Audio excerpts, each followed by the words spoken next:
2013 year. We and I, Vadim Zaporozhtsov, and Mikhail Kolesnik, are holding a seminar from the Chakra series.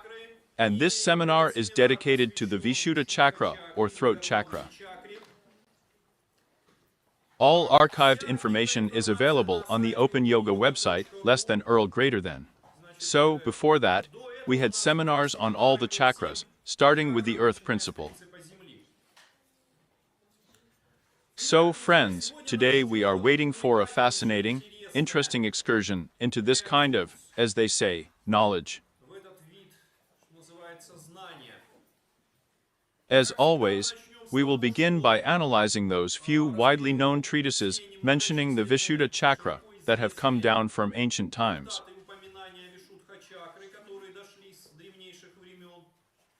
Well, and then we will begin to disassemble them already. And so I will ask Mikhail now for the honor, respectively, of each of these fragments. Then, we're all reading, right? Yes, we read everything in turn. We start.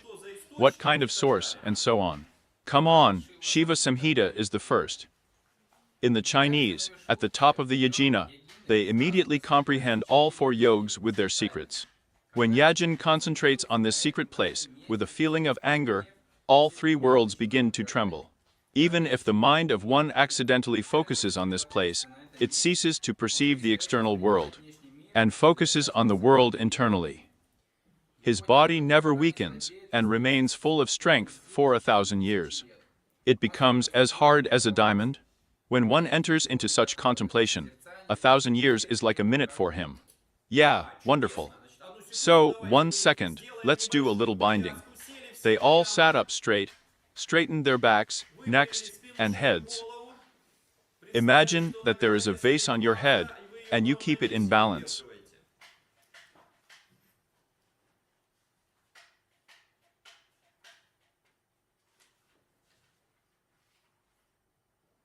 And now we have imagined the central channel of our body, which goes from the base of our body to the top of our head, goes somewhere along the spine.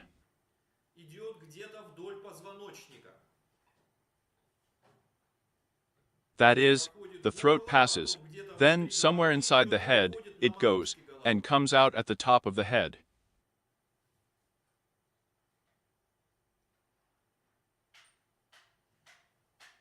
Now they touch the dimple at the base of our throat with their hand.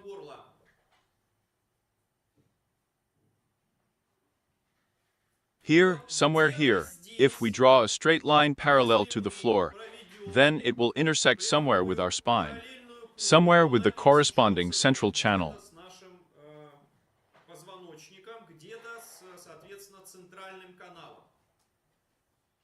This is exactly the localization, or the place where one should look for the Vishuddha chakra.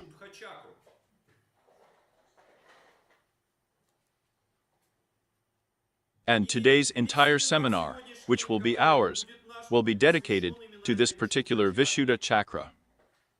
What is very valuable in this knowledge? Here there is a binding of quite abstract yogic knowledge to the very specifics of the structure of your body. We all have our beautiful bodies.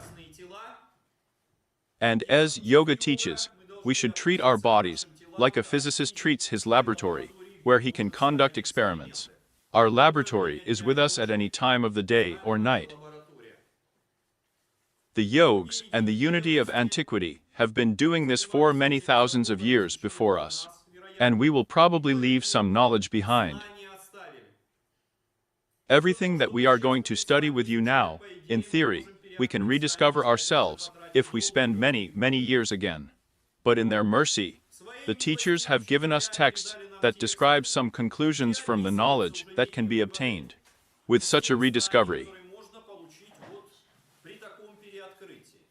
For this reason, accordingly, it means that we remember that this is not abstract knowledge, but quite specific guidelines and comments for our personal practice.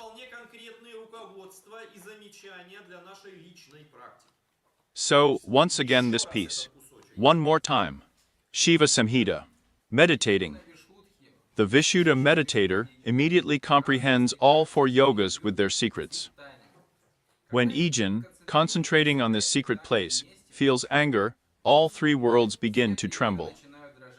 Even if the mind of one accidentally focuses on this place, it ceases to perceive the external world and focuses on the inner world. His body never weakens and remains full of strength for 1,000 years. It becomes as hard as a diamond. When Ijin enters such a contemplative state, 1,000 years is like a minute for him. That's wonderful.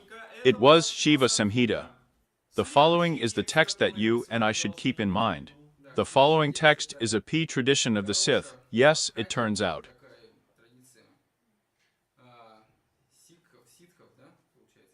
Here, it's difficult in this one. You know, we counted everyone in the West, we put labels on everyone. This one belongs to such and such a tradition, this one is such and such. In the East, everything is so smeared, blurred, that it's hard to say, but generally speaking, yes. Here, and they have such a short one. Brief. Constantly contemplating the self, in the center of the Hantik bell, in the pure center of the Vishuddha, glowing like a lamp.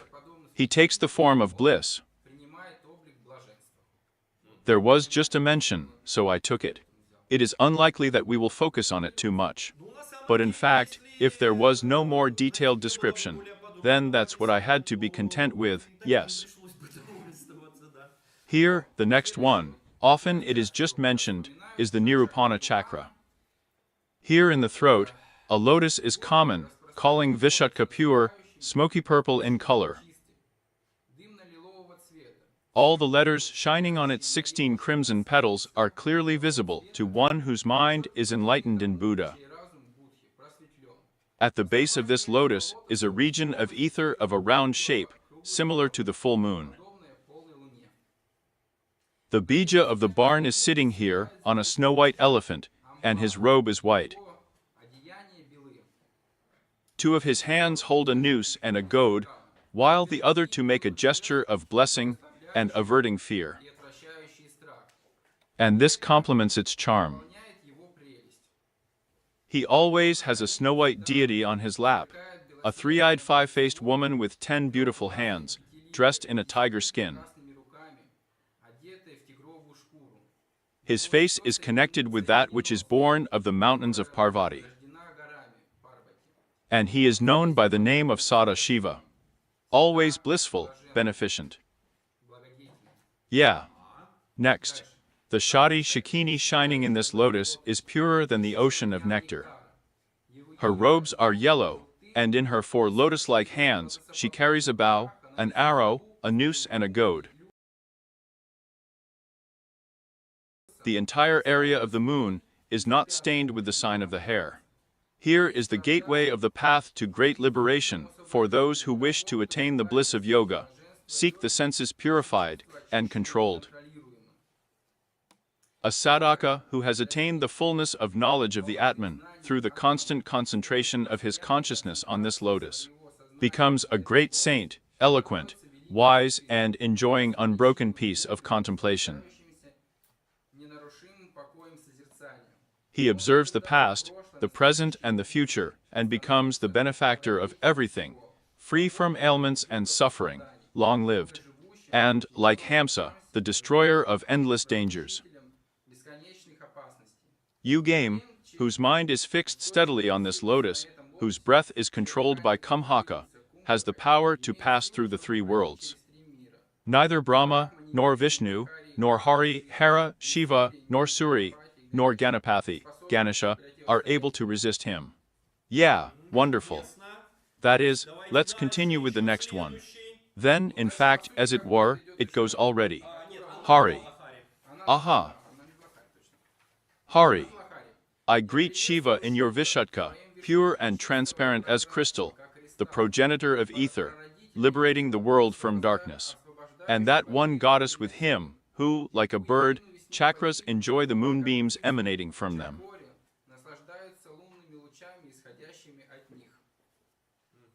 Great. So, and we have there a list of bija, the number of petals, and so on. Here's a summary plate, yes. So, let's have another one, so this is it. Such general, common ideas about the Vishuddha chakra, which are compiled on the basis of these texts. Please. The number of petals. So, the number of petals is 16. So, Vishuddha chakra is associated, or represented as a kind of lotus, which has 16 petals, friends. Next. Well, there's a bija mantra, a sense organ, an organ of action. Bija mantra ham. The sense organ is the ears, the Vishuddha chakra is responsible for the sound.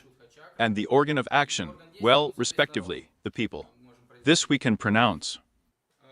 There are also bija mantras of the 16 petals themselves. Well, then, probably, hardly remembered. Yes. No, it's quite revealing. I'll explain later.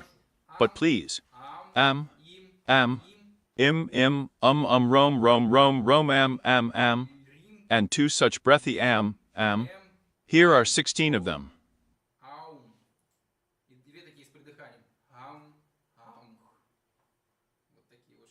Well, they're actually vowels. Vowels. That is, you remember how there are vowels and consonants in any alphabet.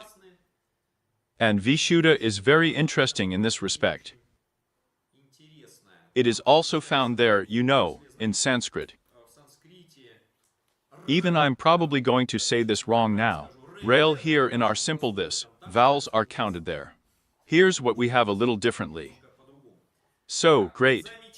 Well, the shape of the tattva is a crescent moon.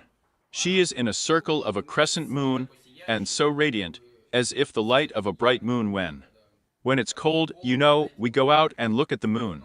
It's so bright, shining, it lights up the road right here in this form it appears. Wonderful, friends.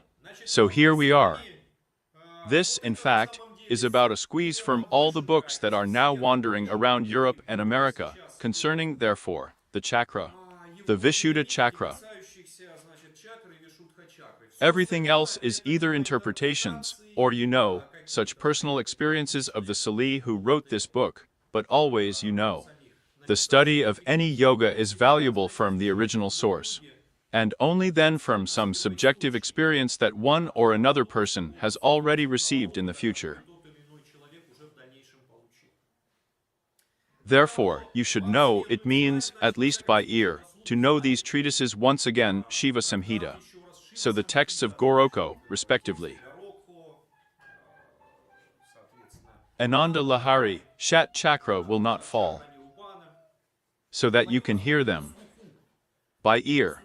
So that you then, know in general what comes from where. The dating of these texts, as we have already said in our previous seminars, but it is complicated, but it is quite obvious, that these texts arose later than, say, Yoga in the Morning reaped. Much later, incommensurably much later than, say, texts that are somehow related to the Vedas, there are Upanishads, Brahmans, and accordingly, there is nothing more ancient than the texts of the Vedas themselves, such as the Rig Veda, Yajurveda, Sama. Here, therefore, so that you have a very clear chronology in your head. It all started from the belief of knowledge, including the chakras, which in some way probably exists in the Vedas. But this is a separate question, how to decipher it, interpret it, because the Vedas are written in a very allegorical language. As for the later texts, such as the Upanishads, Brahmanas, Aranyagas, there are also some or others. There are also some such moments that one way or another can be interpreted as a description of the chakra. Well, in such a direct, frank way, the chakras are described, first of all, in Anandalahari. This is part of Saudari Lahari, as well as in texts that apparently depend on Andalahari. Apparently, Anandalahari is a more ancient text than the same Shiva Samhita. Here. And look, again, the closer to our time, the more decoding, more details. For what reason this happens is a separate conversation. Well, probably it's just that people have already become unable to quickly rediscover obvious things, say, in ancient times. And it was necessary to already know, so point the finger. Here, there is such a chakra, here is another one. My joy. So, now further pay attention to what the throat center function is called and is somehow connected with the sound.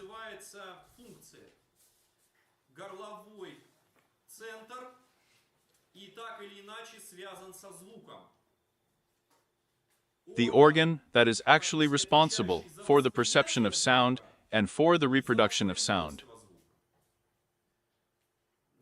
That is, if you recall, say, the previous chakras, then there was a certain discrepancy sometimes in the sense organs. And in the organs of action. Well, or in another way, friends, look, if so, figuratively speaking. We have a channel of information related to sound. Some information can enter us, as it were, and some information can be generated by us. My joy. And in fact, this is such an exchange on this plane with the outer universe.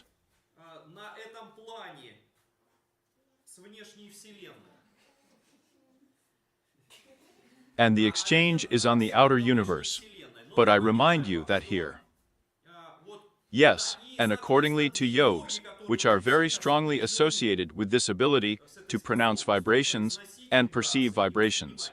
The first yoga is, of course, mantra yoga. And the second yoga is necessary yoga. So, well, in a nutshell, let me explain what kind of yoga it is. For those who are generally faced with the teaching of yoga for the first time, we have the ability to articulate speech. We can generate certain vibrations of words. They, in turn, are uniquely connected with the vibrations of thought, and those, in turn, are connected with vibrations. No more, no less, as our basic energy, hence our basic consciousness. But at the same time, we can perceive sound vibrations. I'm talking now, you can hear me.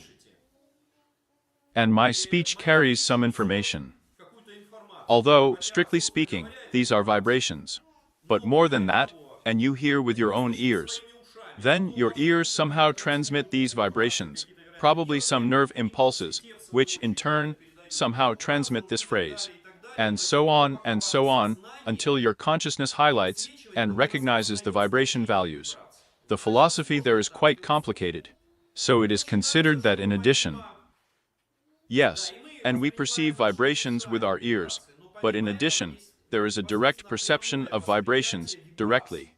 One of the most mysterious areas is, as you know, in the Middle Ages, there was such a concept as the music of the spheres. It is believed that yoga works with this, that at a certain stage of yoga, you have the ability to hear some extremely harmonious vibrations with your ears.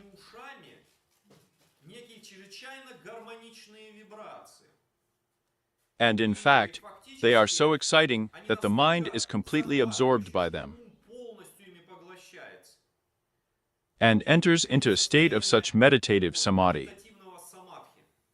Yoga is built on this. So I always say to those of you who like to listen to music from the player with headphones, you know, you can partly be called yogs. That is, because by perceiving the music that sounds, you pull your consciousness, say, out of the surrounding world, and take it to these spheres. And then in the future, there is a natural ability to feel certain pro-vibrations of the echo of the first mantra. The echo of the creation of the universe there, the echo of the Big Bang. Here. And it is believed that if you tune into this vibration, then you fall into samadhi. So, both there and there the Vishuddha chakra is involved. Because when we pronounce a vibration, we immediately listen to it unconditionally. This is very well known by the teachers there, for example, of the English language. Here we are the whole department of yoga and English, we need to launch everything stronger. So, a person first of all listens to himself, his own language, and only then everything else that he hears around. Therefore, if you really want to learn something, start cramming out loud. So, Vishuddha chakra works both there and there. In addition, here's a look at what kind of thing turns out. She is responsible for what is called space in yoga. Here under the word space, this word is replaced here by the word ether. Ether. As you know, here is a TV broadcast, a radio broadcast. The fact is that well, as such was a very stable idea of the structure of the universe, which, oddly enough, later migrated to the exact sciences, such as physics. It was believed that our whole world is a space of ether, in which there are already some objects or phenomena.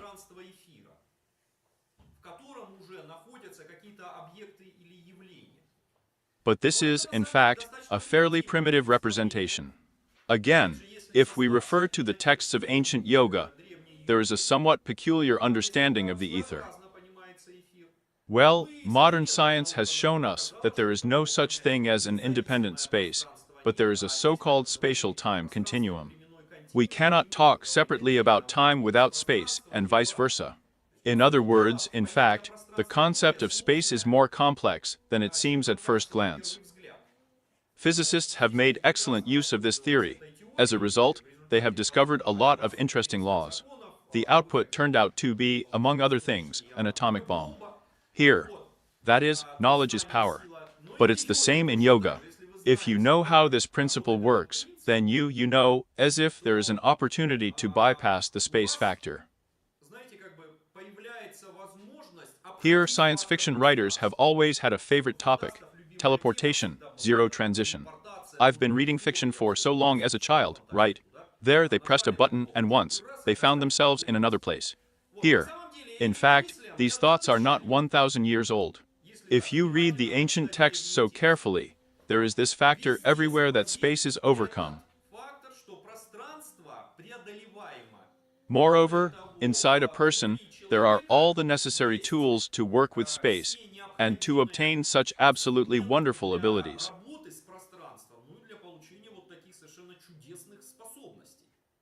So that's what is meant by space.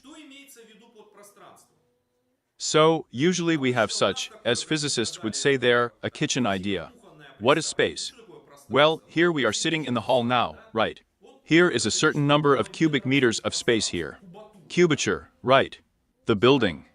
When ventilation was done here, it was a big, very first problem to determine the cubic capacity.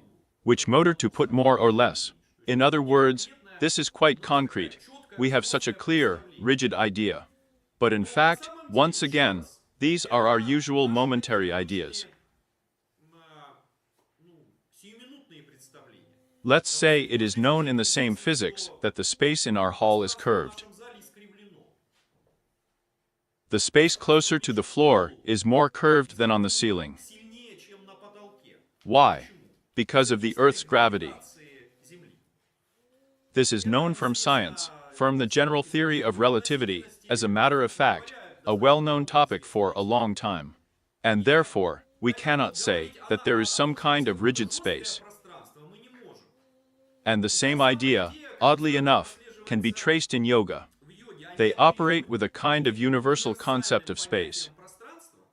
And our usual physical space, including the space of our hall, is a special case. Moreover, unlike physics there, other special cases, for example, mean the space of your dream. I hope you've had pleasant dreams today. I hope something good happened in your dream there. Question: and where was it? Well, of course, you can, as they say, answer that it didn't happen anywhere, that it was some kind of work of our mind there. The mind generated something there, saw some kind of hallucinations, believing that this is space. Yoga does not agree with this. Yoga says that the space of dreams is the same area of being as the physical space.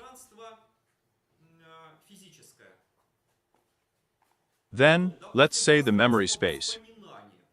Here you can now plunge into memories of your native places where you grew up. There was a house there. There was a river flowing. There was a bridge or something.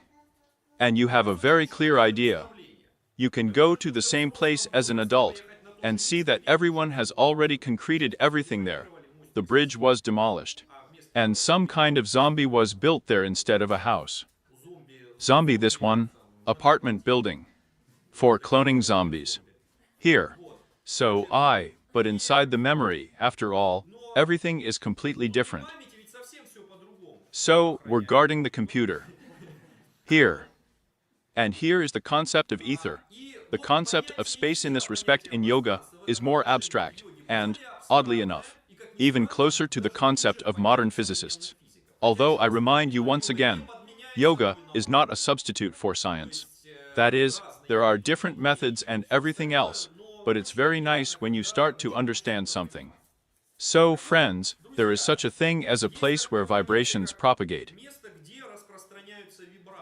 In particular, the vibrations of my voice. And in terms of physical space, this is the space of our room, where these are sound vibrations, air movements. But in the South, it is also stated that if you tune into this universal first space, then these universal first impulses spread there.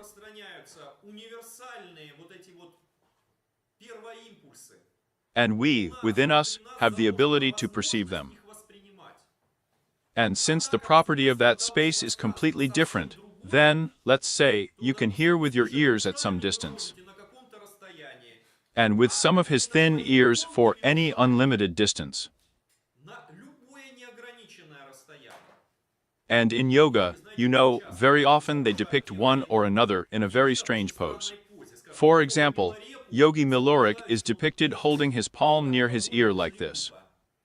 In the pictures on many, it is believed that he had the ability to perceive these vibrations through this space factor at any distance. And he received through these sound vibrations completely information about the whole world around him. So what's nice about all this? The fact is that everything that yogs did in ancient times can be done by modern yogs. And the question is, when will we start working on ourselves? Yeah. All right. The doctor. Everything is going according to plan. Oh yeah. So, and therefore, pay attention here.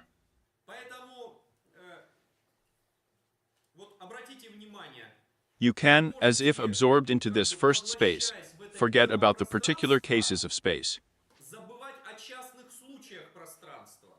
Let's say about our physical space. That's how I talk to one single one, she says. And I say, she lives in the suburbs. He says, I don't like to go to Moscow. And what?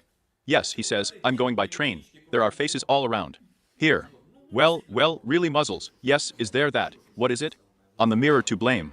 Oh yeah. And everything is everywhere. Well, you know, this is our world. They will finish the underpass, some homeless people, beggars, dirt, you know, there are some beggars there with dogs. Well, in general, it's unpleasant. Well, as if you know, you think, Lord my God, what kind of space am I in? But in fact, from the point of view of yoga, this is a special case that you may not notice. Well, you need to transfer your physical body through it.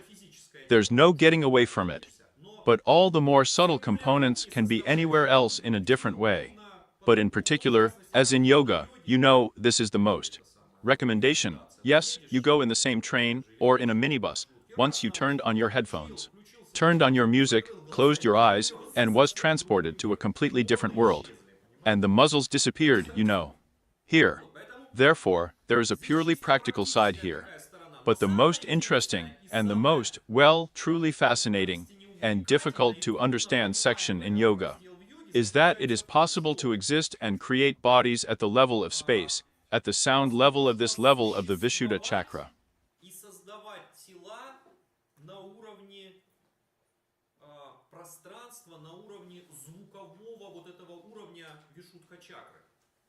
Here, that is, roughly speaking, you can. Your higher self, as it were, has bodies at this level, if I may say so figuratively.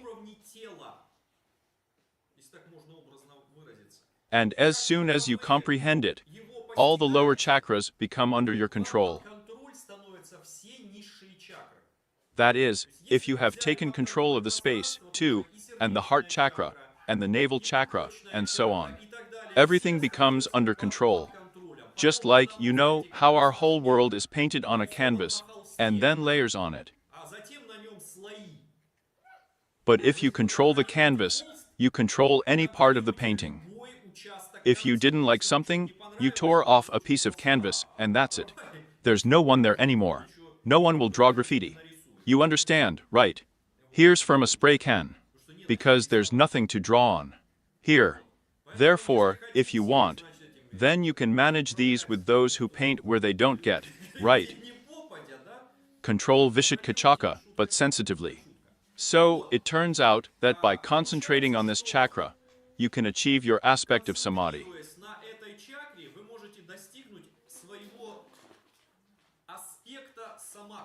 And here I will say a few words. On this occasion. In other words, the goal of yoga is when you know your higher self.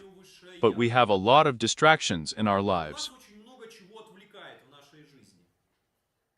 If you concentrate and control the Vishuddha chakra, accordingly, you control all the lower distractions. Everyone. And this is a kind of springboard for meditation.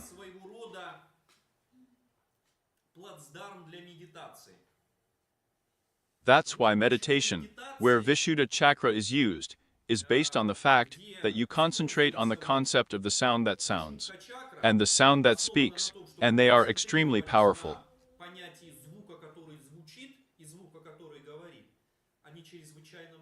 Well, in particular, you can say, Shiva Samhita, where do we have? Now here's a piece of me here. The upper one. And look here.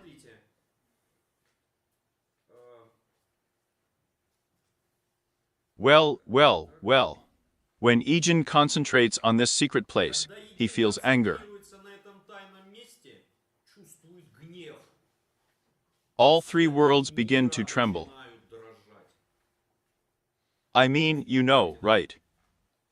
When you really begin to control the canvas of the painting at this level, then all the remaining layers of paint begin to tremble, because they can now be wiped off the face of what is called the earth.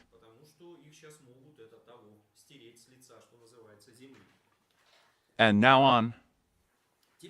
Here's a look, which here is also a very interesting detail that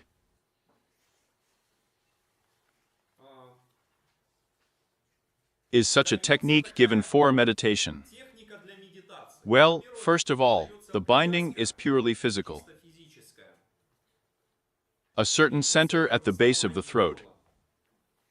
But there is also a more facilitating, if you like, yantra or graphic image, on which you should concentrate. This is a lotus with 16 petals, in the center of which is the so-called bija mantra, or that first mantra that generates the principle of ether, known as Ham.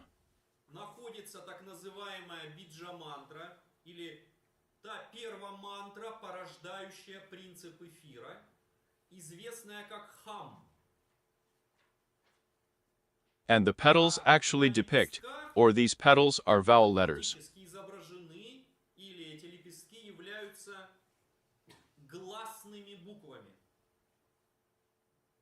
That is, it turns out that.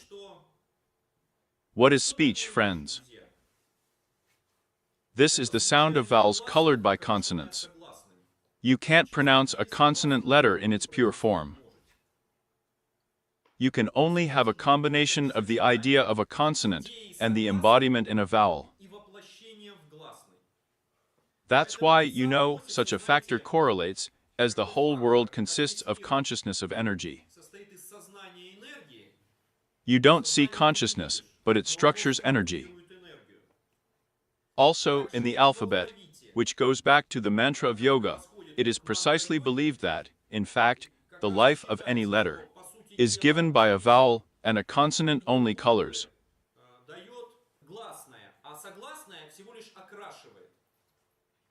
And a very interesting conclusion from this, absolutely wonderful. Friends, in Sanskrit, syllabic alphabet, there is no, say, the letter T, there is a syllable.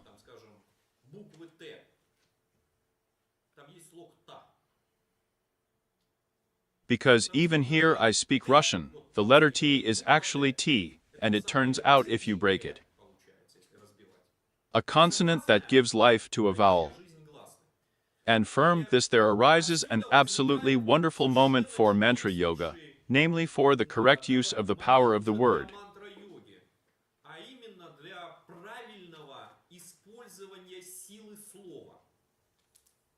It is believed that the mantra is one of the most powerful sciences in yoga. Moreover, there are methods when you can do truly great things with the help of the word. And all this is in the section Mantra Yoga. And Mantra Yoga, in turn, relies, of course, on mantras or certain words. So, the recording of these words, let's say, in Sanskrit is syllabic. Unlike, say, the Russian language, where we have a separate go. It would seem, well, God be with him. And the conclusions after that are completely, not obvious. But this is more, by the way, to Mantra Yoga. In the State Duma, in my opinion, they once conducted an exam on the knowledge of the Russian language, wrote a dictation, and, in my opinion, almost 80% wrote at best a 3. Why?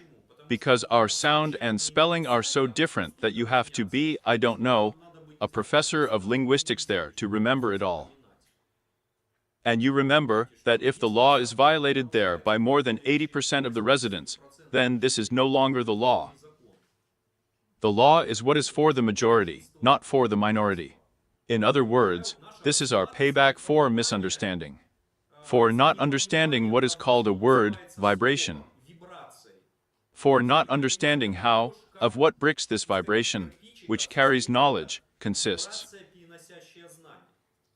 Yes, so it's very interesting that Vishuddhi Chakri, just all these petals are responsible for consonants. We agree. In other words, it is like some kind of energy basis for any consciousness. Therefore, any idea, even the craziest one, which can be expressed in verbal mantras, tends to come to life.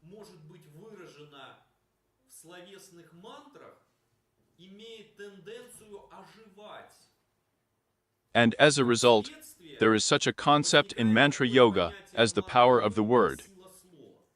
With the help of a mantra, you can do miracles.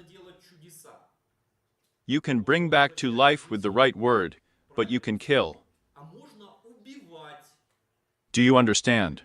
Wrong. And so, later in this seminar, we will talk about this very interesting ability of the Vishuddha Chakra to create Maya.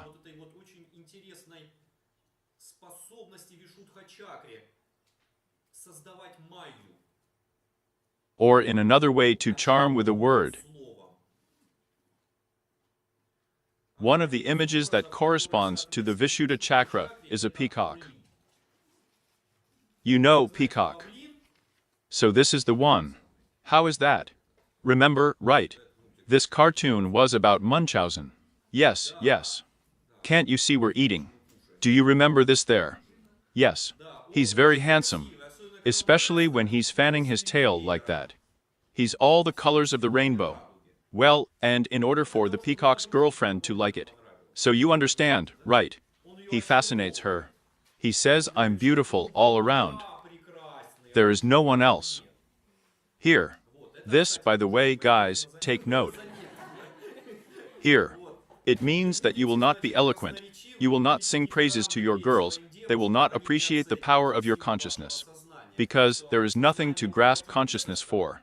And how to determine which man is more preferable, which is less preferable. It's very hard to determine.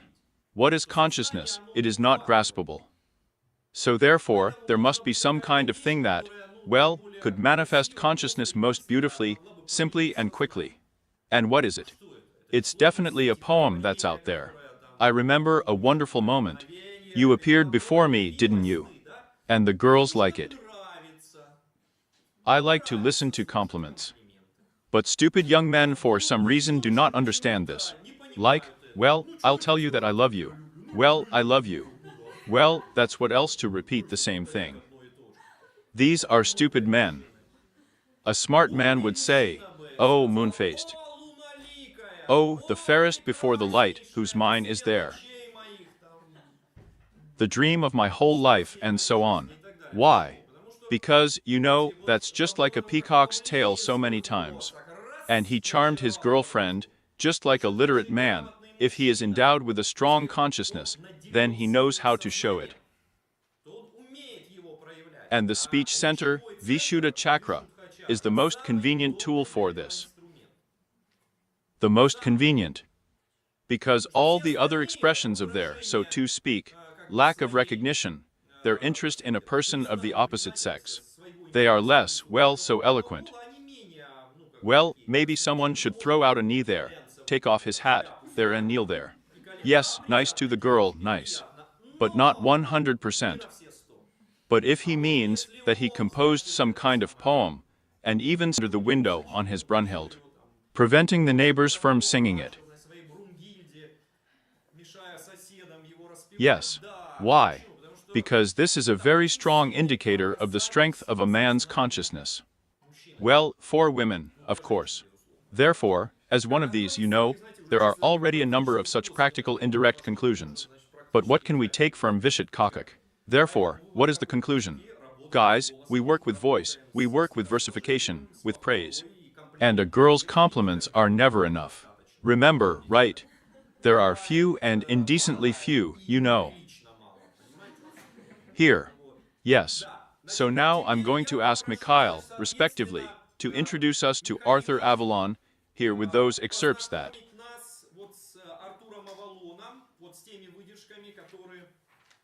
So, in the kidneys. In two of his texts, there is a description of the Shika Chakra. This is the first introduction to Maha-Nirvana Tantra. And he writes the following. Vika Chakra or Haradikana, the abode of the goddess of speech, is located Naganakata, at the lower end of the mountain Kanhamula. Well, here it is. The tattva of this chakra is ether. Her lotus colors. Her lotus is the color of smoke or fire seen through smoke. It has 16 petals bearing red vowels. Am, am, rim, rim, am, am, am, am.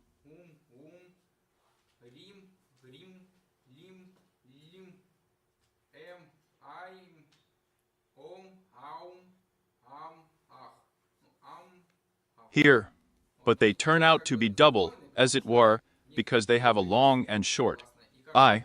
These are the features in alphabet. We will not delve into. Yes, well, they just repeat themselves here, and many may think that repetition. But in fact, there are just long and short ones. The musical notes are Nishada, Rishabha, Ganhara, Shadaya, Madhyama, Daivata, and Panchamada. The poison in the eighth petal is 7 mantras Hum Hat, Haushat Vashat, Swahanama.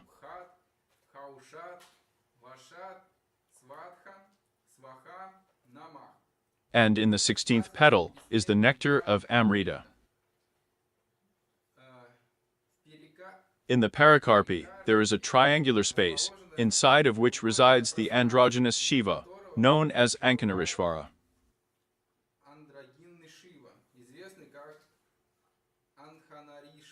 Here is the sphere of the full moon of the ether of his Bijay Ham. With his Bijaya porridge. And the Madala porridge is the deity Akasha herself is dressed in white and sits on a white elephant. It has 4 hands, which it holds a noose, a pasha, and a goad Ankusha, depicts a wise blessing, eliminating fear. Shiva is white, with 5 faces, 3 eyes, 10 hands, dressed in a tiger skin. Near him, a white Shakti Shakini, yellow decorated, holding a bow in 4 hands, was whipping a loop and a stirrup.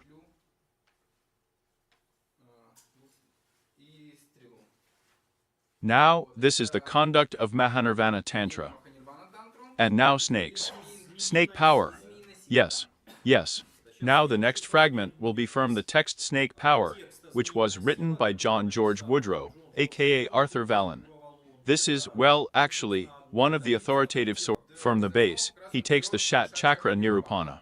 Here, in the spinal center, at the base of the Kamul throat, there is the Vishuddha Chakra or Haritasthana, the abode of the goddess of speech. 16 petals of a smoky purple hue, on which there are 16 vowel letters with bindu on them.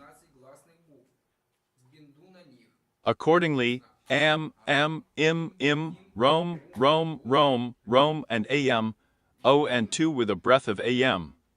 According to the Devi Bhagavato Purana, this center is so called because the jiva is purified in it through the vision of Hamsa.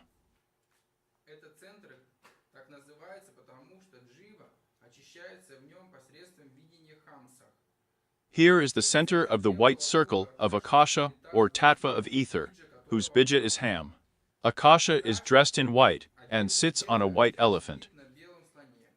His mandalas are shaped like a circle. How else is there a piece? Sometimes it is represented as a circle with many points in it. As stated in the Parnasara Tantra, Akasha has the unfortunate sushira of these chindras, or gaps between its substance.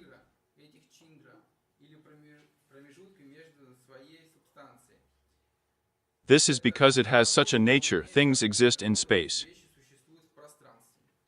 Vishuddha is a place of purity. Here the mind becomes clean with an excellent element. Wonderful, friends. These are quite stingy in fact, details that we read from Arthur Avalon. And now let's go back to the main properties of this center again. The property of this center is space, as well as everything related to the vibrations of sound that we can generate ourselves, or that we can perceive. Well, really, space is an extremely strange thing. Even modern science tells us that, in fact, our usual little ideas about space are, in fact, a habit.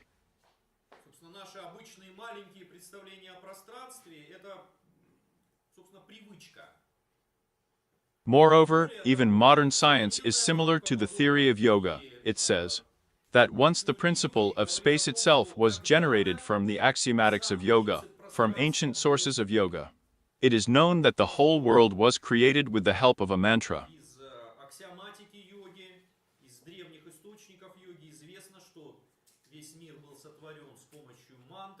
And in fact, the body of the mantra has become a space.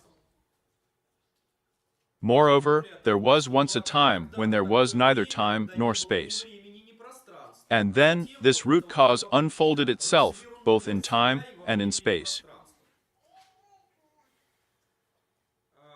And this is a very strange transition. How is it that there was a time when there was no time? And where everything was when there was no space? An extremely strange transition, which our ordinary mind does not comprehend. It seems very strange to us, but as yogis teach in ancient times, if you start meditating on the very principle of space, then what you think is strange and does not fit in your head, you will not just begin to understand, friends. This is not enough. You feel it in yourself. And you will begin to understand that the structure of your body is as grandiose as the structure of the entire universe. And these dimensions that we have read about in the texts, these are hints, pushes for our consciousness, so that we rediscover these structures within ourselves. Clearly, I remind you once again that if it says that one or another chakra should meditate on a goddess or on some elephant, then this does not mean that there is an elephant sitting somewhere inside you. This suggests something else, that this is some kind of figurative expression of that certain logic of the structure of your body, which according to others, you can't express it in any other language. And it is not for nothing that, let's say, India has become, in general, the founder of all mathematical ideas in this regard. The idea of zero originated in India. The idea of negative numbers originated in India. The idea that how does say zero relate to some other numbers also leads to the idea of infinity. In other words, there is another universal law to explain our device. This is the law, the language of mathematics. And it is also present here through some geometric shapes or through some geometric images. In the end, as they say, this very Heisenberg, after reading Plato's Thea, came up with the idea of the quantum mechanical structure of our world.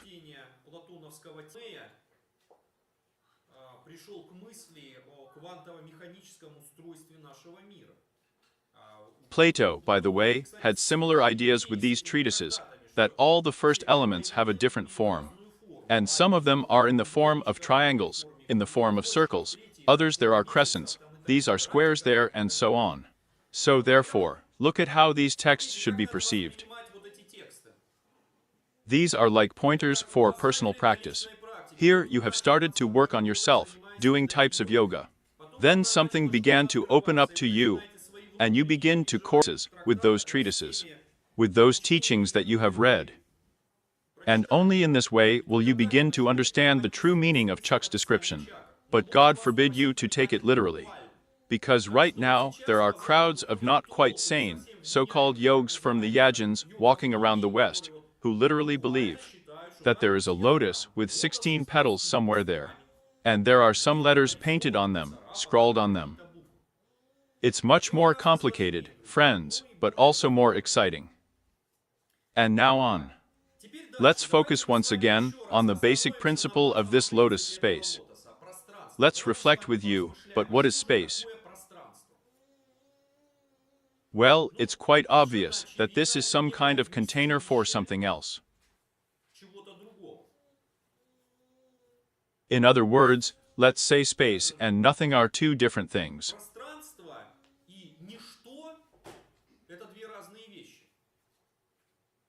Well, in particular, there may be a vacuum, empty space, as it seems to us, there is nothing there. But in the same way, there is nothing between two fingers when you put them together. Well, there's nothing between two fingers when they're there. When you put it together, and the space of space is different nothingness, do you understand? Zayu, something accepted. Here. And it is clear that this is a kind of container of something. On the other hand, we remember that our higher self, as yoga teaches, is on the other side. It is beyond the limits of space and time. That is, it is pointless for higher self to search in space. It does not exist. It's out of space. Therefore, to the question, where is your higher self? In what part of the galaxy? In this room, on Alpha Centauri? Or maybe, you know, as if almost immortal in a chest, there somewhere on a tree, there is your hidden, this is the higher self. This is a meaningless question. Hence, the following thing is born, that as soon as you become aware of your higher self, the concept of space will become under your control.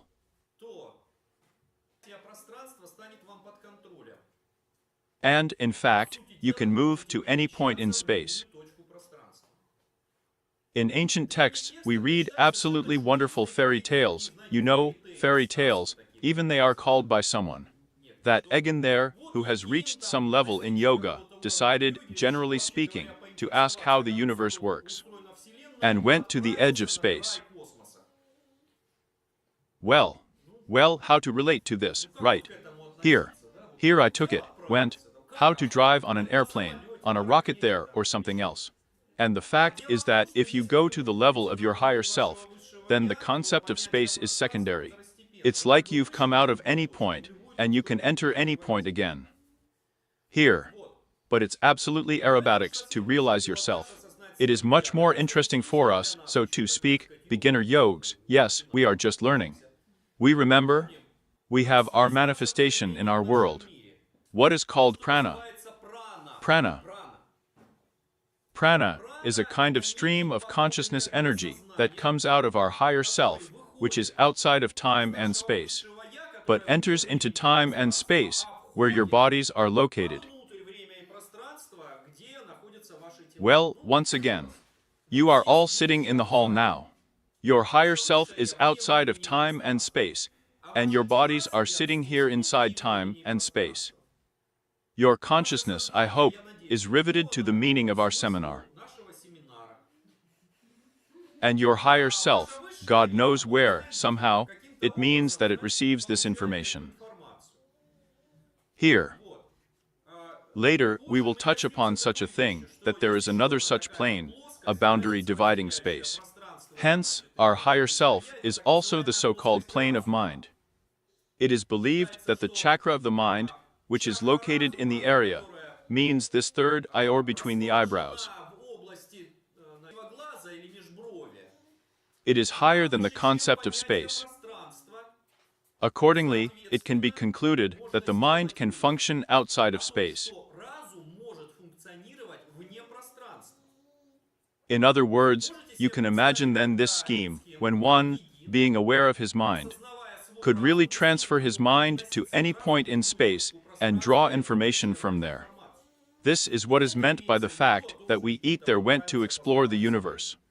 Here, or another joke too, also goes around, but I heard it in Tantric Buddhism, that the Buddha gathered his disciples and said, "Guys, it's time for us to go to the universe." Well, we flew to travel. Well, all of his disciples then, by the power of yoga, somehow moved for a long time, and when they arrived there, it turns out that the Buddha is already there. They were very surprised. "Buddha, well, what are you doing at all? You and I kind of flew together." "Yes, you're already there." And he, well, there was the following logic here.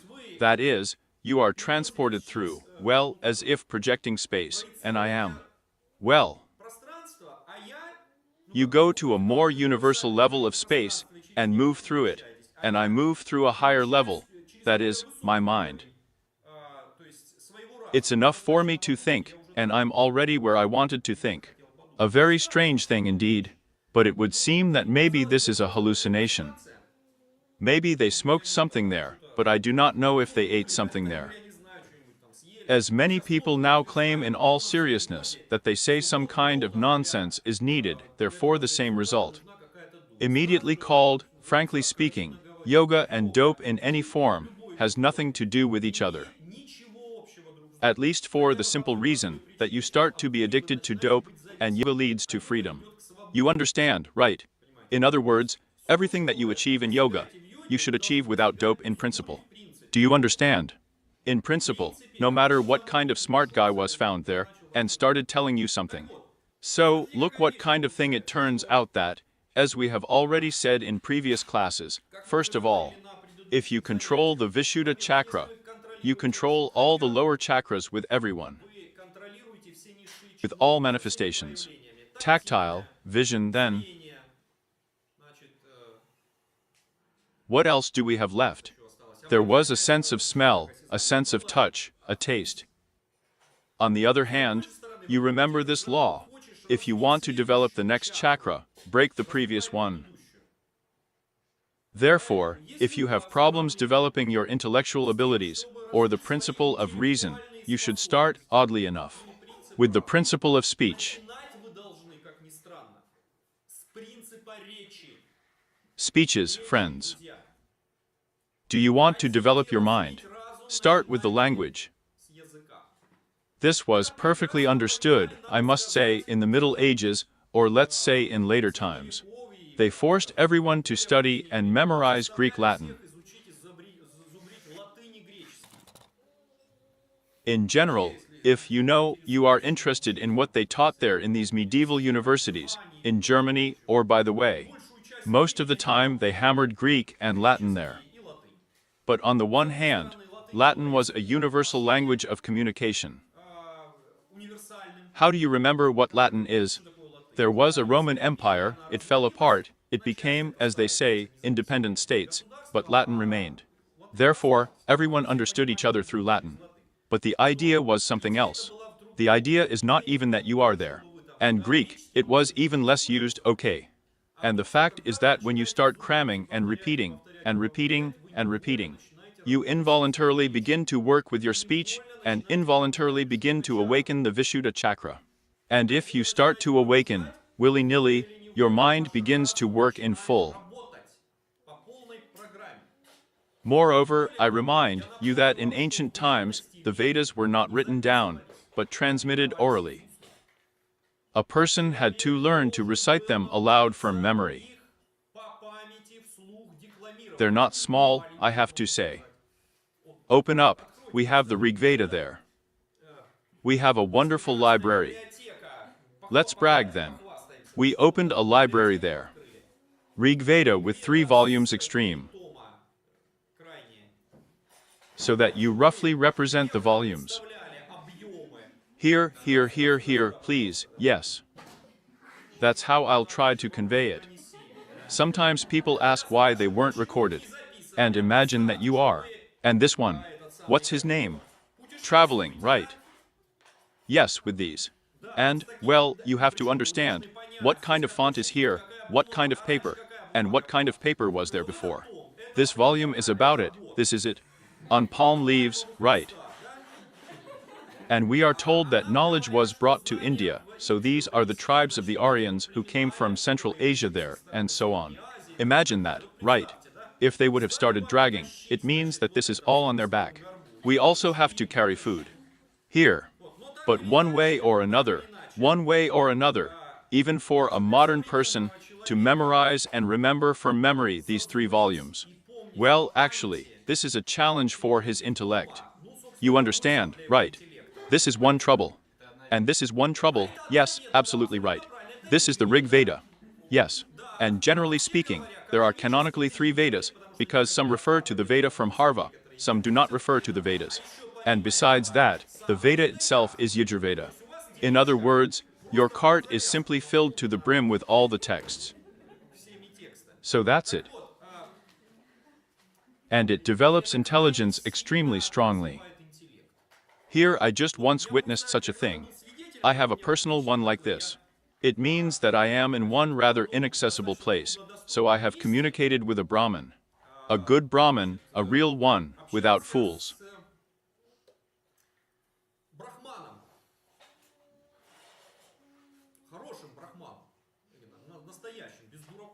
Well, first of all, let's start with the fact that he looked like Europeans.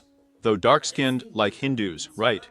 But the second thing that just literally struck me, he had a speech delivered. Like a good professor of philosophy at Moscow State University. Very clear, clear. You know, here is a person who speaks meaningfully every word. You know, unlike the numerous Hindus here, by the way, I don't know who.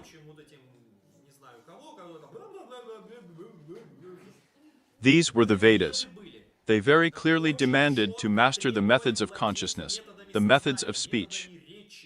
And it all started with recitation, with oral repetition, in order to indirectly develop the Vishuddha chakra. And it automatically develops the mind. You remember, yoga tells you, the mind is not a master, it is a servant. But at the same time, it needs to be honed every day. You have to work on yourself every day. If you can't hone it by conventional means, mantra yoga, recitation aloud of ancient texts, and mantra will perfectly polish your mind through Vishuddhakar. That is, here's another thing. I think it's great to read classics, in fact, for the development of such a mental ability. Well, yes, here I am at one time, I am the same. I read Alice in Wonderland aloud to my nephew. I still remember all those rhymes there about cooking, sticky balls there, do you remember there? They were poking around newer and grunting Ziliuki, like Mimsiki in a move. And you know when oh, be afraid, Jabberwocky son. He's so poor. Shuddered, yes. And it means this. It means this. I was practicing. Yes, so, look, control. Vishuddha chakra controls up and down. The positive side.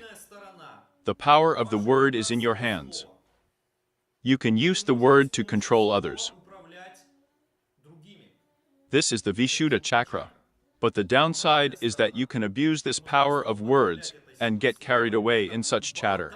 That you will begin to revive, obviously, not viable schemes according to which people will live and get, as they say, a negative result. So, unfortunately, there is such a stratum of talkers from politics who speak perfectly, and entire nations are throwing death.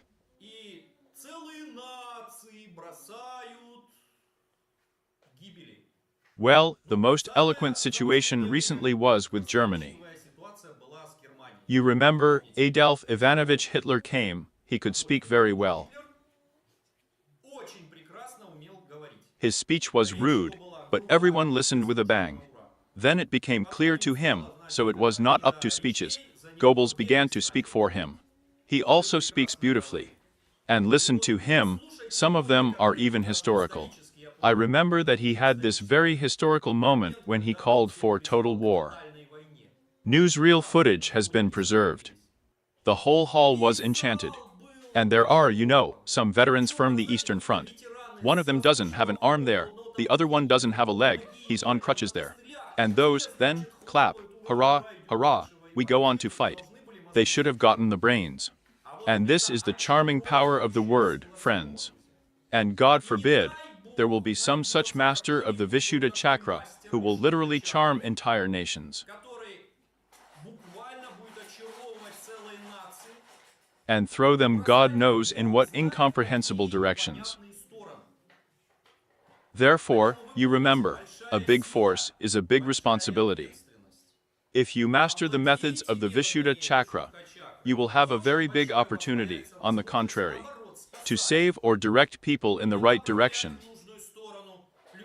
Here we are reading, say, the Victorian era. The captain of the ship.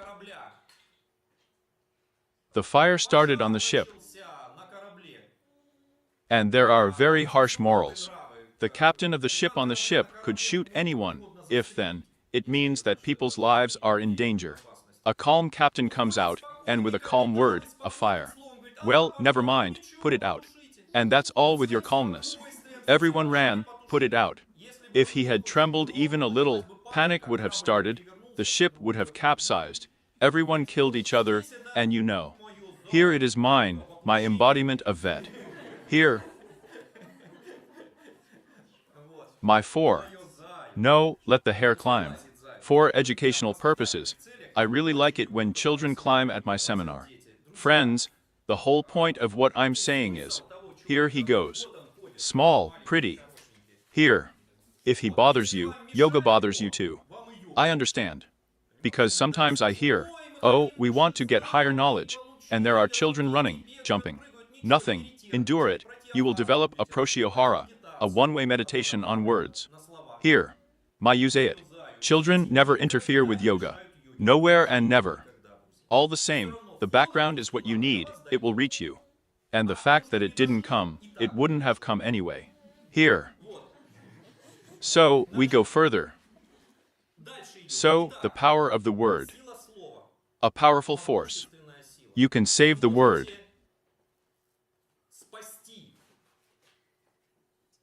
Again, if we recall the same Hitler, after all, everything began quite like that, so modestly. He breathed confidence into the nation with his speeches. He revived her. He gave the feeling that everything was in their hands. He seemed to appeal to the higher self of every German, that here you are strong, and so on. And indeed, in a few years, he raised the infantry from his knees to Germany. But then he also drove an even bigger problem with the power of words. Therefore, there is a very great danger of Vishuddha Chakra. As it will be subject to you, there will be the ability to do a lot of things.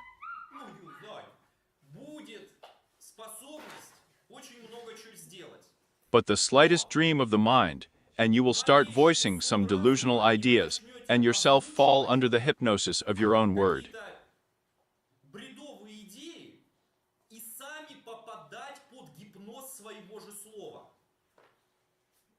That's right. Yes. About this again, remember, even let's not take Germany, let's take the USSR. The 30s.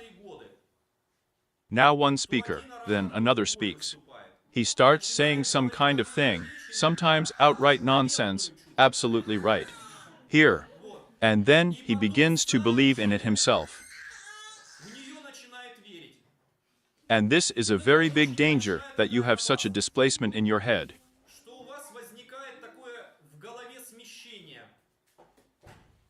On the one hand, you suddenly realize the power of the word, that you can do a lot with the help of the word. What do you say? And everyone begins to believe and act according to it. On the other hand, you sometimes think that whatever you say, it will happen. Moreover, sometimes you start talking some outright nonsense, but the fact that you uttered it, it makes you not only charm others, but also charm yourself. And you begin to believe in the nonsense that you speak from the grandstand. This is a monstrous danger. There is no worse, because all the lower centers are disconnected. And, as it were, they are covered with the veil of Maya. There remains only the highest center, logic, reason. And indeed, again, who was the enemy of the same Hitler? Just intellectuals who are not so much for the form of who says what, but for the essence. They literally discovered their Minecraft, revered, and were horrified. Because when it's said from the podium, well, you always make corrections. This man, for the sake of a red word, you know, will not spare his father. Here, and when you start to logically analyze what they are calling for, that's where all the problems come out. Therefore, in order to secure the use of the Vishuddha chakra, it is necessary to simultaneously develop an intellectual center and analyze what you hear.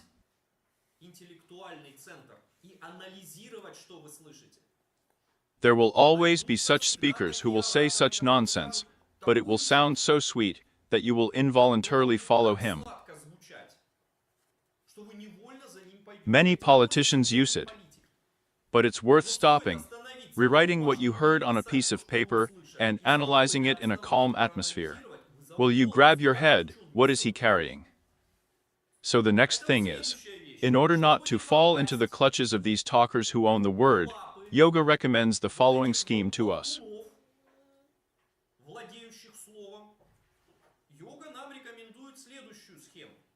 Remember, right? Control the chakra above and the chakra below. Then the chakra is in the middle, it has nowhere to escape. You sort of clamp it in a vice. What is the chakra below? Cordial. Anahata. What is above Aina, or reason? So, examine any chatter on these two chakras. And then, if something is really valuable, useful, it will not contradict. But if there's any nonsense or anything there, well, there's clearly something so anti-human there. Let's go burn someone there in concentration camps. Or else. Friends, this is the crowd effect. You should get into a big demonstration there, and you will unwittingly be for yourself. Crucify him. Remember, as enemies of the people, it means this. What's everyone doing there? Yes. And it happens all the time. Therefore, we remember, yes, that the Vishuddha chakra has to protect itself from falling under this magical influence, like a peacock. It is necessary to include both brains and feelings. And the same applies to girls. You remember, yes, I have already given the men a recipe for how to fool you with poetry. But do you think he will compose them himself? No. There is such a sums function now. So, by order, they will send you a new one every day for your girlfriend. He's got brains, too. Yes. That's why you should. When someone sings praises to you, it means that you get serenades under the window. You still have to turn on your brains and your heart. And then, if everything comes together, well, then yes, we are listening. And if not, then you can fall into the clutches, then this unnecessary cavalier. Here. So, that's wonderful. How much time do we have? Questions, friends? Yes, please ask questions, let's do it. There are no questions. In touch? Yes, please. We are in touch, friends, asking questions. You have 50 how many people there? Really not a single question. Yes, please.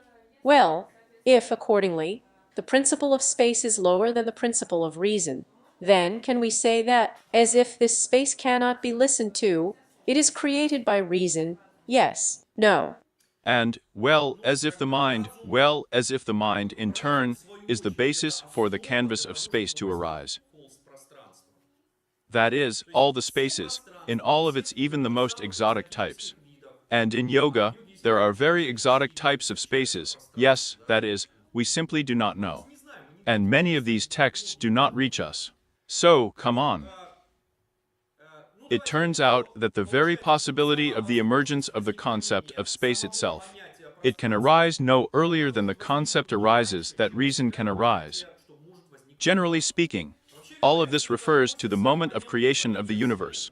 I remind you that the one prana divided into two parts and began to diverge. The part that one part became energy, the other part became consciousness. As they diverged, they made some kind of intermediate alliances, as it were. Once they have slightly diverged, there is an intermediate union of the energy of consciousness between them, where, let's say, the power of consciousness is maximum, and the energy is the most refined. Time has become the principle of reason. Then they went even further, separated. The energy became a little rougher, the awareness less strong, once the principle of space arose. And so to the principle of the earth. Therefore, strictly speaking, the basic firm which space is made are, in fact, the same as the ingredients from which time is made. But there is a question not in essence, subtle vibrations, if you like.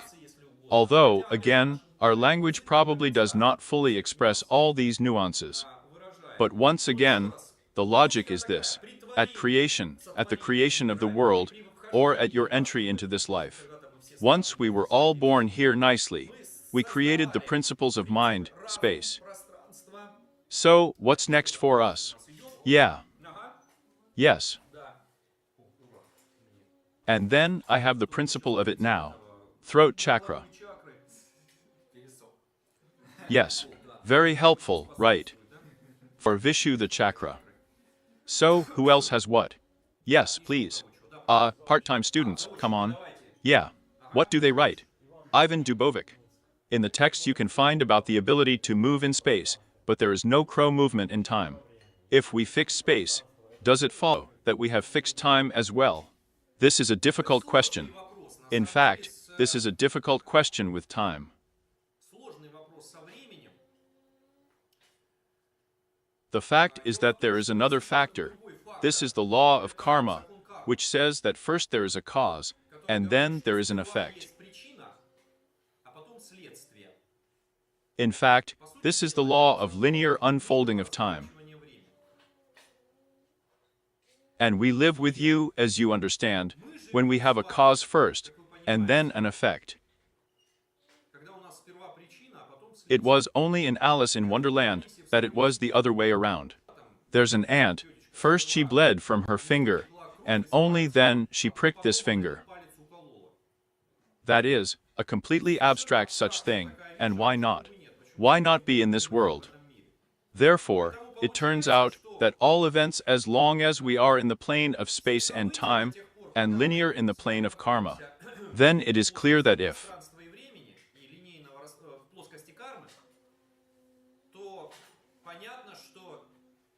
there, let's say, imagine that you are feeling bad now, then it follows that you once made the prerequisites for you to feel bad.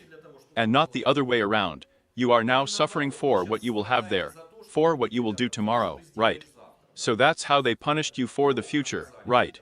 Some parents beat their children like that, they beat them for the future. But it still means you'll get a deuce. It's better now, in advance. In advance. Here. Therefore, with time in this sense, the same story, by the way, as with space. Also, you see, here is such a very tricky topic, linking. On the one hand, it's like our higher self, it's outside of time-space. And from the level of your higher self, you can already create, generally speaking, anything. But it is necessary to rise to this level. And as long as the tails of your prana are stuck inside time and space, and until you pull them out, you don't actually have such an opportunity. Moreover, look, The concept of space has also come. It came. Okay, this is a separate topic, let's not focus on it now. Then, what does she have there? Anna Lutzis asks the question. How do they fall under the hypnosis of their own words, if the mind is higher? That's the point, friends, that, first of all, the mind. Well, I mean, are you hypnotizing yourself or others? Hypnosis of your own words. It turns out, once again, friends, there is such a thing in yoga as 3 levels of bodies.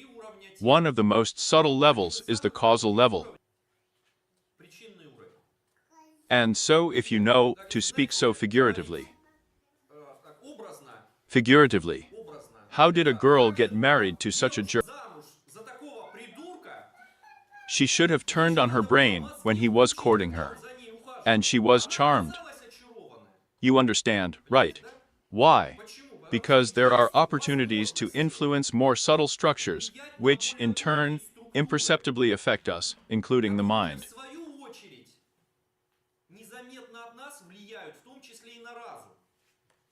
This is the level of the so-called causal body, or the entrance to the deeper layers of our device, where, roughly speaking, it is very easy to inspire a person, to give out wishful thinking.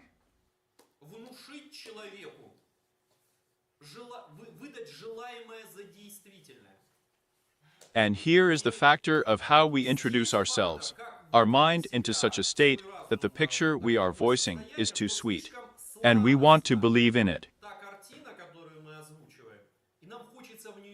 And we turn off our mind ourselves. Here.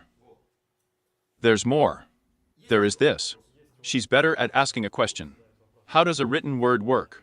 For example, poems sound like an inner sound when read to yourself. I didn't understand the question. Can I repeat it? Yeah. I didn't get it either. All right, come on, friends. Me. Friends, I ask you, you ask, well, such, as it were, questions in more detail, because if they are a little out of context, it is very difficult to tune into what was meant.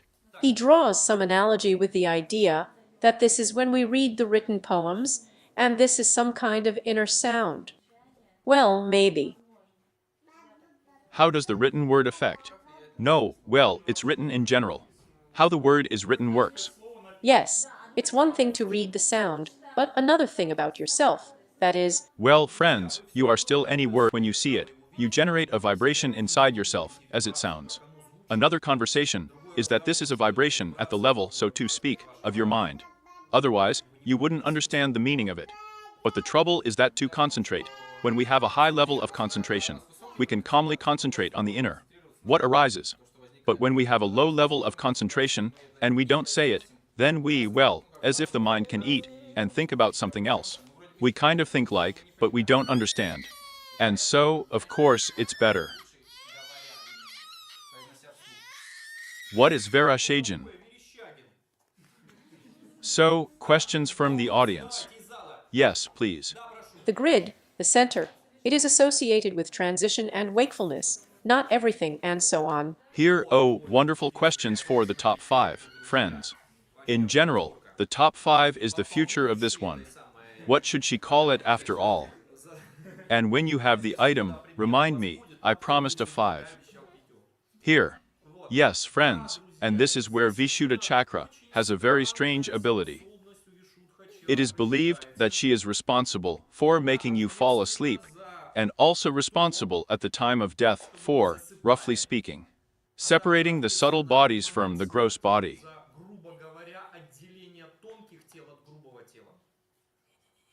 Well, as a consequence, for the ability. You know how to put it like this. Travel in a subtle body. I remember that in the former Soviet Union, there was at one time a very craze for astral travel. However, I don't know what they mean by this, but in fact, probably there was just this thing. Therefore, strictly speaking, our consciousness is tied. My Zaya has come. The perception of our bodies is tied to the space of our bodies by the head center. And the impact on this center. That's how the ability to get out of bodies is achieved. Or fall asleep. Or at this moment, when you know one space has gone and the other has not come, peek into this one. Click, what is there? There's something going on the other side of space, you know. And indeed, it is described in many, many texts that these are the first steps in these all-astral journeys. The co-possession of Vishit Kachig begins. So that's wonderful. Who else? Yes, please. If the throat center is responsible for speech, can we say that it is also responsible for self-expression and creativity? Yes, yes, yes. But look, let's be like this, if strictly speaking. After all, we can create not only with the help of words, but with the help of forms. We can paint a picture. Or, you know, there's a massage therapist who, you know, he does a massage, as if he is playing a musical instrument on the human body. You understand, right? And so on and so forth. Therefore, this is one of the channels through which creativity can be manifested, may be one of the strongest. And indeed, let's say in the Middle Ages, yes, that's it. We have to go here. And indeed, in medieval India. Let's say that Bananda Lahari was considered the highest art. This is the art of speech. In the ancient Vedas, the sages of the Rishis first of all mastered the art of the word, the secret word. As it is said, it means I forgot. What kind of person am I now? Well, hardly. What is it? I forgot which modula, which mantra from the Veda. Now I'm unlikely to find it from memory. Well, let's reproduce in my own words now that the speech is divided into 4 parts, so known to the wise.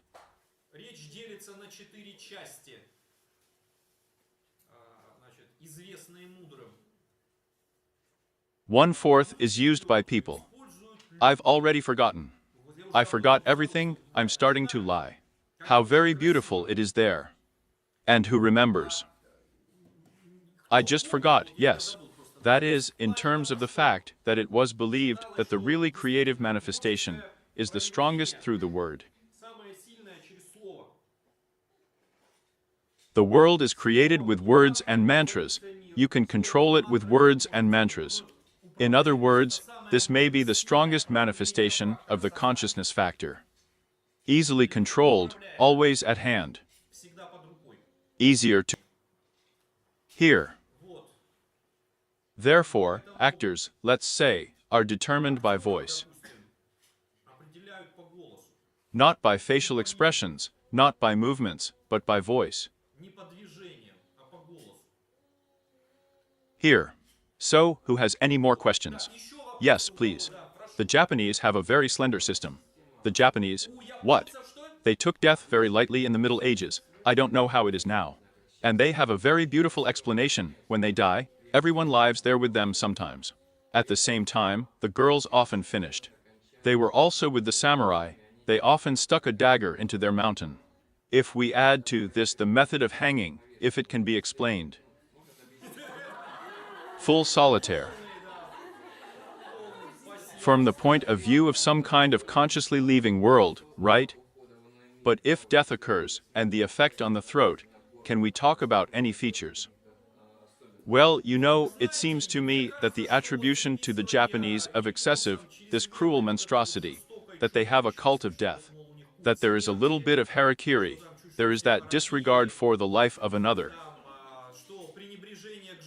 Indeed, there are these memories of those who were there during the Second World War. You honor the Americans. And it seems that the Germans are just resting there compared to the cruelty of the Japanese. Yes, I don't think that's the case. I'm not sure that anything has changed since the Middle Ages. You have to understand 2 different things.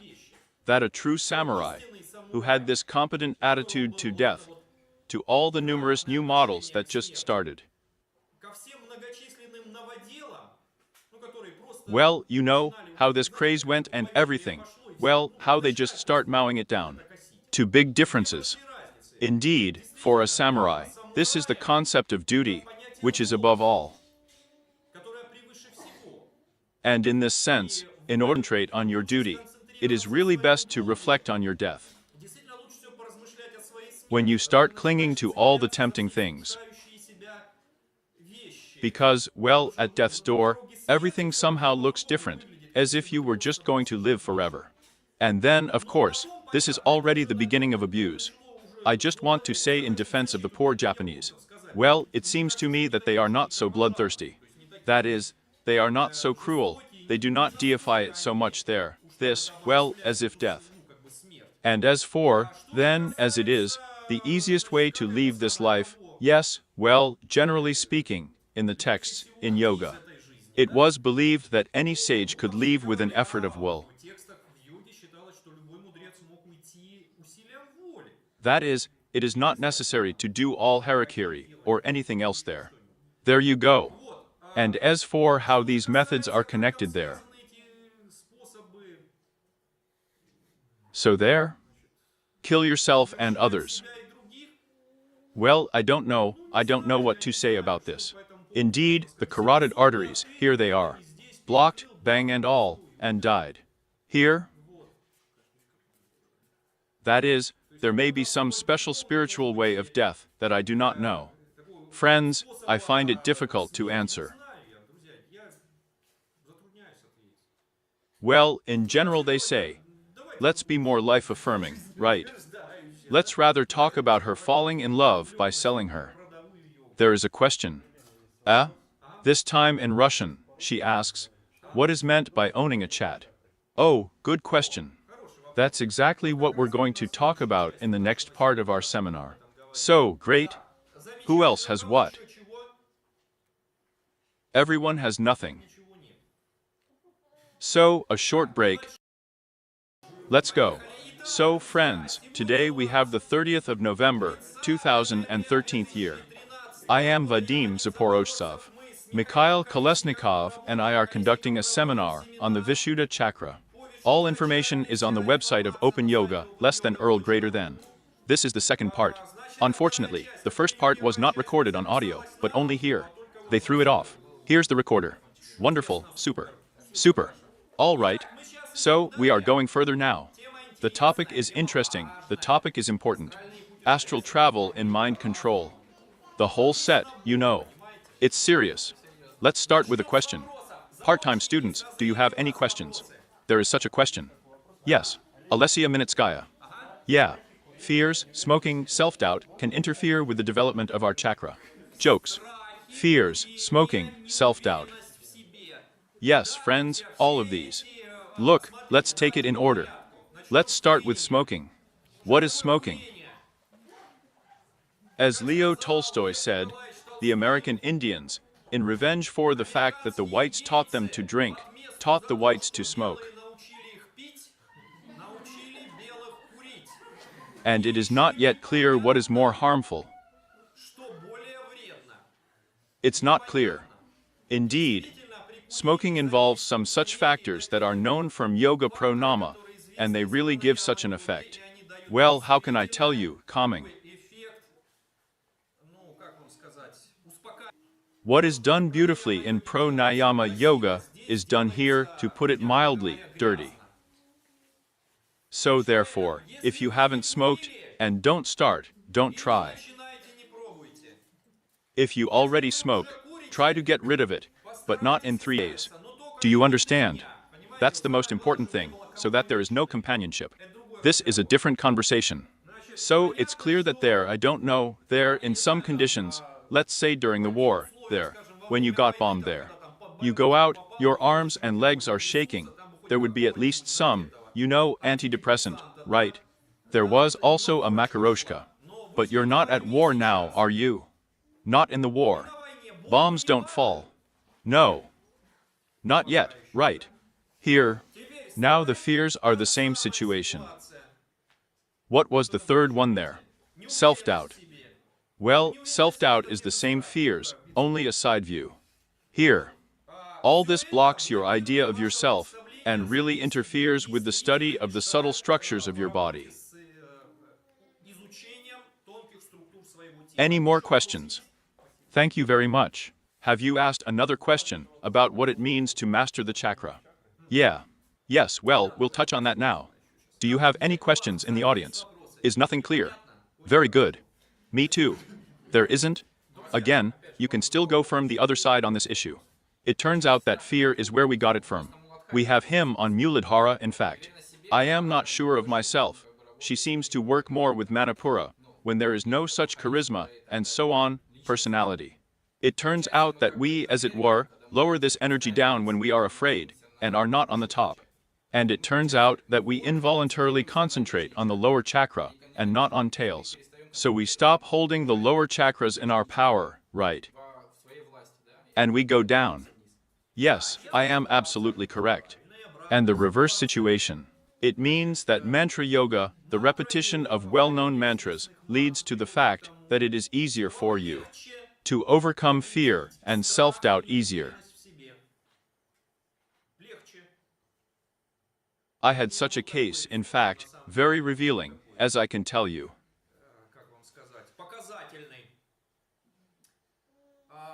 One Yevgenia Mizai. So, I just started studying mantras, and studied the mantra, and I didn't know anything else before that. It was back in those glorious 90s, when it was clear where the bandits ended, the militia begins, where the militia ends. The bandits begin. In the glorious years, I hope they are gone forever. My joy. Here. And so they began to press her. You know, it's like this. Don't believe, don't be afraid, don't ask. Here. Well, you know, the psychological impact. The scariest thing. Process you, right. Cause fear and self-doubt. So, what did you do? She is there and somewhere and some there. Well, I won't tell you these details. Yes, she began to recite a mantra. She went into meditation with a mantra. They spent 3 hours there, thinking. Well, now it means that the client will mature. This is a common situation, right? And she spent these 3 hours in mantra yoga, and then they come. What? What is she to them? It's okay. That was the end of it. You understand, right? Because Opa? No, the client is not ready. Do you understand? And time is running out. That's why, if there is an opportunity at any moments to practice in practice related to the Vishuddha chakra, then they help a lot.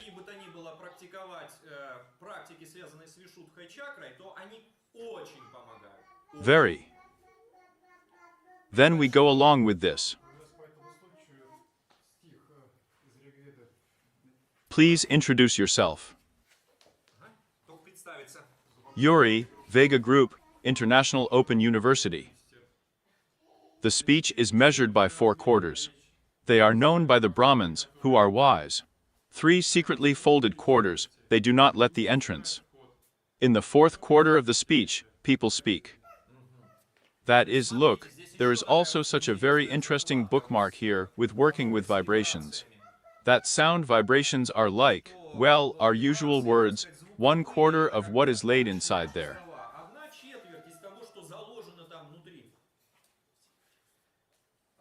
And only the wise know from mantra yoga all the deeper possibilities that are enclosed, so it's in working with all this.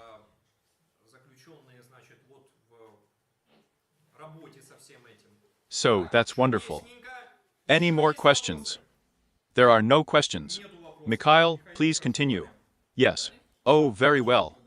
Then it means, well, we will go through, actually, according to our text, the Nirpana chakra, we have such a yantra. Here. Well, that is so that we get attached to something, and so that it's easier for our mind to concentrate on it. Here is such an image. Me. Actually, that's what. Point it at the camera, please, so that it can be seen. It can be seen. Not. Apparently, because on the side. Yes. Here I will read it again, just so that you will look at it and understand what is drawn there. In the throat, there is a lotus called Vishuddha, pure, smoky purple in color. All the letters shine on the 16 petals of crimson color, clearly visible to the one whose mind is enlightened.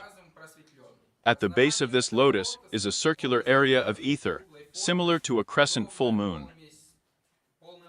For a circle and a month, it turns out like this at the bottom, see. On a snow-white elephant. But here, of course, it's not snow-white, it's gray, then white. Well, let's assume that's snow-white. Yes, the bija of the barn is sitting here, and his robe is white. Two of his hands hold a noose and a goad, while the other two hold a gesture of blessing and averting fear. And this complements its charm. He always has a snow-white deity on his lap, a three-eyed five-face. Here, actually, you see, this is Shiva God on the right. Here is such a blue color, and he has 5 heads. She has a third eye on each head. I'm also going to tell you what it's all about. For what? Why? With 10 beautiful hands. But here, of course, 4 of them are represented. That's not the point. Dressed in tiger skin. You see, too. But he's not dressed, he's sitting on a tiger skin. Gone right. Try opening board 24. Well, 23 to be exact. Oh, 23. His body is joined standing, which is born of the Parvati mountains, and he is known by the name of Sada Shiva. This box is Sada Shiva, actually. Always beneficent. Step Tishakeen is represented here on the left, also with 5 heads. A goddess on a lotus, she sits shining in this lotus, purer than the ocean of nectar. Her robes are yellow, and in her 4 lotus-like hands, she carries a bow, a goad, a noose and an arrow. At the base of this lotus is the entire area of the moon with the unblemished sign of the hare. Here is the gateway of the path to great liberation for one who desires to attain bliss, yoga, and whose senses are purified and controlled. A sada who has attained the fullness of knowledge of the Atman through the constant concentration of his consciousness on this lotus, becomes great, holy, eloquent, wise, enjoying the inviolable peace of consciousness.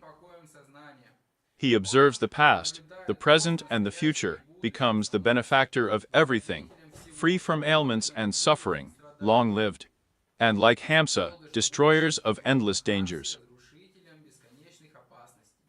Yugen, whose mind is firmly fixed on this lotus, whose breath is controlled by Kumhaka, has the power to pass through the 3 worlds.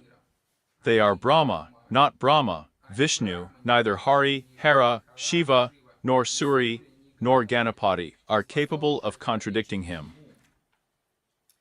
All this, of course, Vadim, it's all for everyone. And how would it be if we show a simple Hindu who bathes in all these signs? Who sees elephants around him, who sees there all the time? Someone knows only Shiva, who these goddesses are. Everything is clear to them, in principle, right? They were simply told, here is Shiva, and the image of Shiva already appears in his head. And he says there are 5 heads, and this is a head, and everyone has a different name. They are called the following.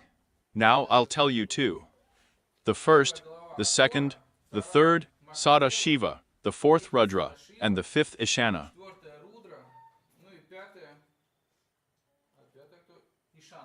Here. And everything is clear to the Hindu, it's clear. It is desirable for us, of course, to give all this explanation. Who is Hara? Akora? The 5 heads actually represent our 5 principles of creation, our material world, of which we are composed. And, accordingly, this first chapter is the principle of the earth. The second chapter is the principle of water, the 3rd head, is the principle of fire, the 4th chapter is the principle of air, and the 5th is the principle of Akasha, and either space. Here is the first head, this is just the chorus. And the Hara are, as it were, incarnations of Shiva, which are usually found on such. They usually have extreme practices, tantric extreme practices. They sit on all kinds of corpses, and usually they live in places of cremation and burning of people. What is all this being done for? Yes, everything, of course, is not just like that. It's not just that they love it all there, but in order to develop with themselves. With their fears, to develop with your experiences, yes, and so that they stop clinging to this world. That is, when they watch the corpses of people being burned day after day, they understand how universal it is and how everything is, well, here.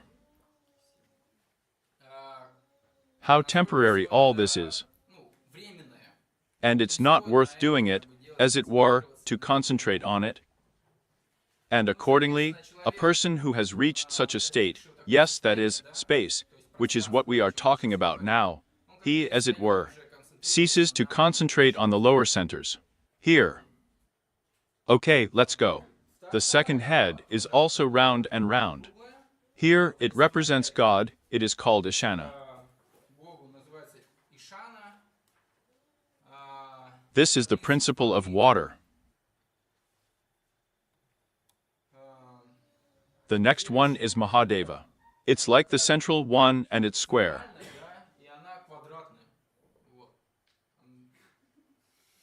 And they explain. And why is it square? Because she means on. The central head. No, stop. The central head is oval. The square one will be the last one. It embodies the principle of air, that is, such dynamics. The air itself is dynamic, that is, the very principle of movement and space. It is the air that is responsible for this. And this oval, it embodies exactly the dynamics. The next head, it will be triangular, embodies, of course, fire. This transformation from one state to another. Yes, the direction of our energy and so on, the dynamics are the same again. And the last one is a square one, which represents the earth or such, you know how to say, a stable figure. Here. Why does the square represent the earth? Because it is a stable figure, which again extends in four directions, as we are used to, yes, to rely on something. And having four sides, that is, north, south, west, east, it embodies exactly the principle of the earth. Here. What are they? What's he holding? But in this case, the Shat chakra is not runi. It was described that he held a goad and noose, right? For what? These are the two tools that the goad and the noose are the two tools that drive the elephant.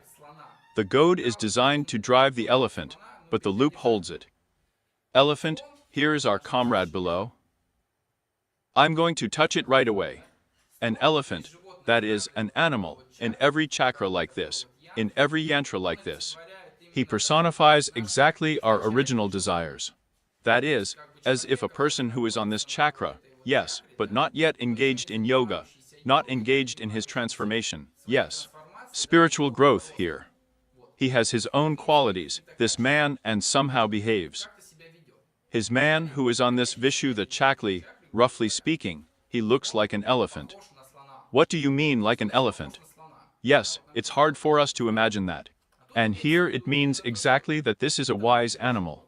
This is an animal that is the oldest, which of the mammals that lives with us on? Well, it is believed among the Hindus that the most ancient one lives on our planet. Here. And it knows, well, it's kind of wise. It knows everything that you can eat, that you can't eat, yes. It is kind at the same time. It seems to be healthy, yes, it's like that, but she never offends if it doesn't hurt in any way and, well, there's no inflammation going on, or don't start offending him. Again, yes, it seems to be so healthy, but at the same time, it is herbivorous, yes. It doesn't even offend other animals. Here. And here is such a person, yes, and it is considered a symbol of wisdom, knowledge. And even earlier, it was the elephant who chose the king. That is, if the king dies, and he did not have any heir suddenly, a Raja in India. Then the Raja's elephant could approach any of the people, just point at him with his trunk, and this person became a Raja. This was a strange ceremony of pluses, but that's what it means. And when we begin to engage in this magical transformation of ourselves, we become like these gods.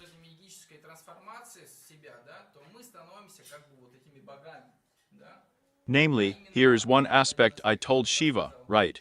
One of the aspects, and the second, well, as if we have, roughly speaking, a divine consciousness, yes, roughly speaking, and a divine mind.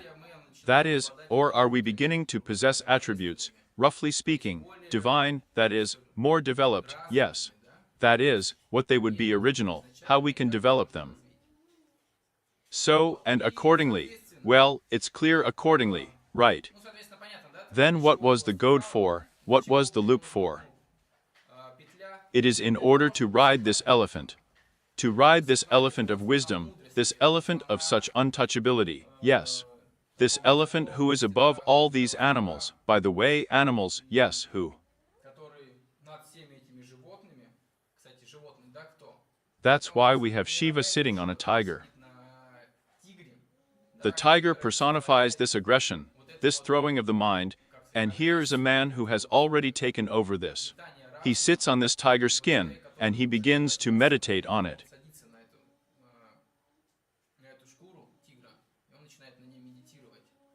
Here.